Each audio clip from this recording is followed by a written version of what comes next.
والصلاة والسلام على من لا نبي بعده أما بعد فقد قال الله تبارك وتعالى في القرآن المجيد فأعوذ بالله من الشيطان الرجيم بسم الله الرحمن الرحيم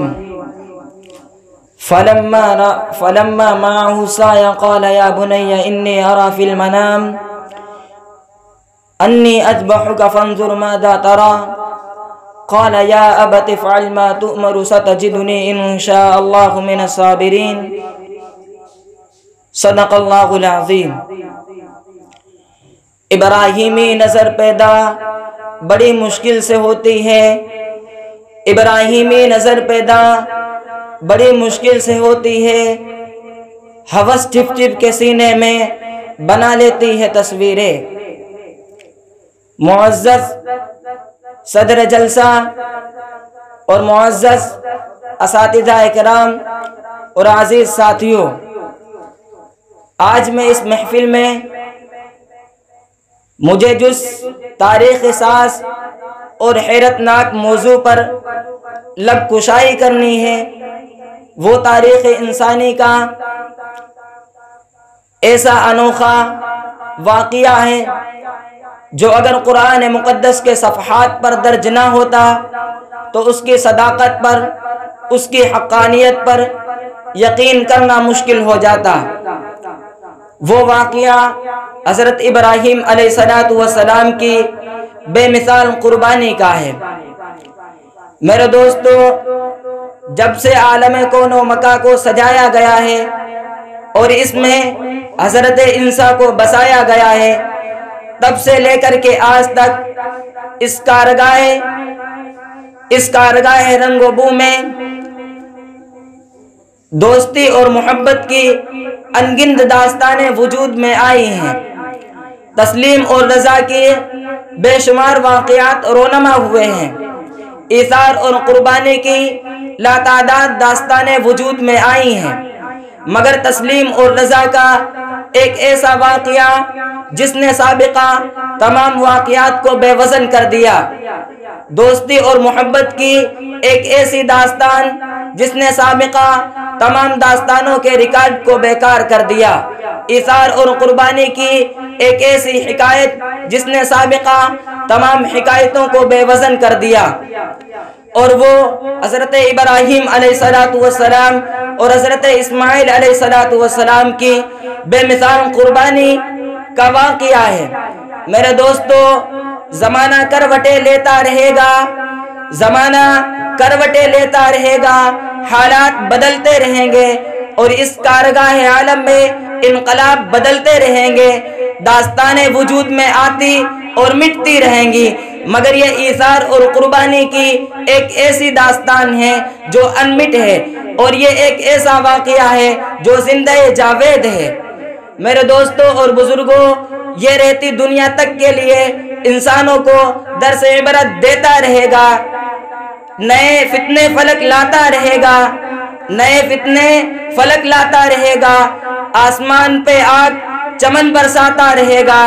نئے فتنے فلک لاتا رہے گا،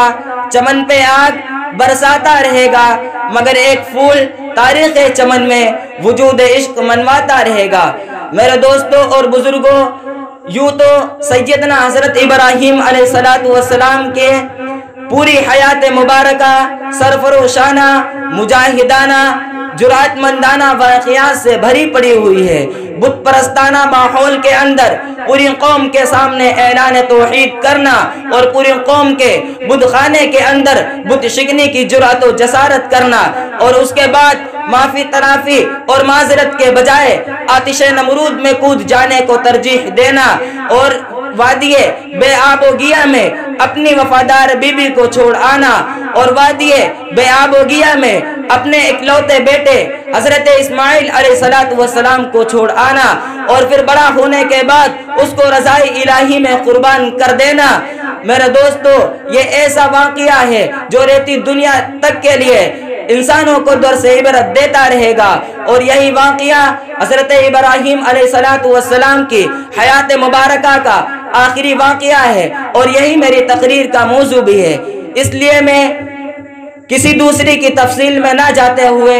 اسی کی تشریح پر اکتفا کرتا ہوں۔ میرے دوستوں اور بزرگوں، کہنے اور سننے میں یہ بات بڑی آسان معلوم ہوتی ہے کہ ایک باپ نے اپنے بیٹے کے حلقوم پر رضائے الہی کے لیے چھری چلا دی، لیکن ایک باپ کو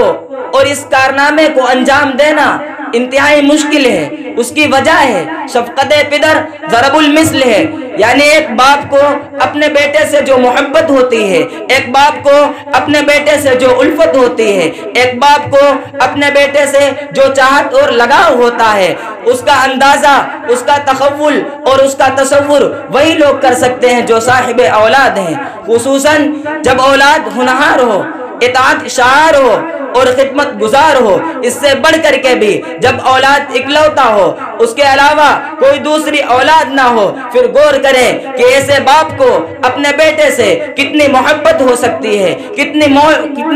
الفت ہو سکتی ہے، کتنی چاہت ہو سکتی ہے۔ میرے دوستو، حضرت ابراہیم علیہ السلام کی یہی اکلوتی اولاد تھی، لیکن نہیں جس کا دل ایمان اور یقین کے نور سے منور ہو، جسے خدا وحدہ لا شریک کی معرفت حاصل ہو، جس کا ظاہر، جس کا باطن محبت، الفت اور تسلیم اور رضا کے چراغوں سے منور ہو، وہ مطلوب سے مطلوب شے کو، محبوب سے محبوب شے کو حکم خداوندی پر نچھاور کر سکتا ہے، چاہے مال ہو یا دولت، آل ہو، اولاد ہو، شان ہو، شوکت ہو، بادشاہت، حکومت ہو، یہاں تک کہ اپنے جان عزیز کا نذرانہ بھی پیش کر سکتا ہے۔ میرے دوستو، یہی وہ چیز تھی جس نے حضرت ابراہیم علیہ السلام کو اپنے بیٹے کی قربانی پر نہ کہ صرف آمادہ کیا بلکہ بےتاب اور بے قرار کر دیا۔ میرے دوستو، یہ جاننے کے بعد کہ یہ خواب نہیں ہے، حضرت ابراہیم علیہ السلام نے اپنے بیٹے کو بلایا اور کہا، قال یا ابت افعل،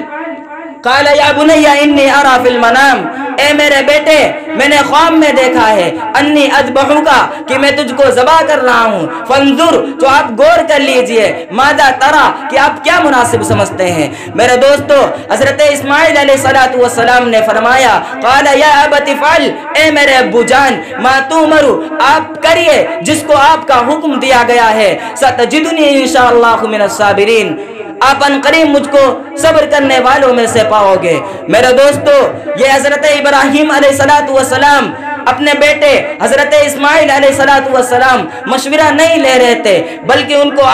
اپنے عزم اور ارادے پر مطلع فرما رہے تھے۔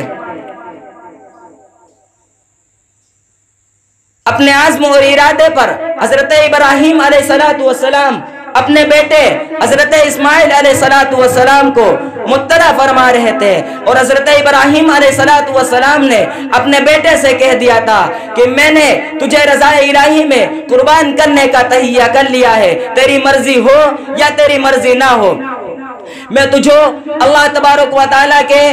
راستے میں قربان کروں گا اور رضائے الہی کی تکمیل کروں گا۔ میرے دوستو، بیٹا اپنے باپ کے اس تجویز اور اس فیصلے پر احتجاج کر سکتا تھا، بیٹا اپنے باپ کے اس فیصلے اور تجویز پر تأمل کر سکتا تھا اور ذبح ہونے سے انکار کر سکتا تھا، لیکن نہیں، یہ بھی خاندان نبوت کا پروردہ تھا، اس کی رگوں میں بھی حضرت ابراہیم علیہ السلام کا خون دوڑ رہا تھا، اور اس کے دل کے اندر بھی حضرت ابراہیم علیہ السلام کا خون انگڑائیاں لے رہا تھا۔ میرے دوستو، حضرت اسماعیل علیہ السلام نے یہ کہہ دیا کہ آپ کو جس کا حکم دے دیا گیا ہے وہ کر گزریے، ان قریب آپ مجھ کو صبر کرنے والوں میں سے پاؤ گے۔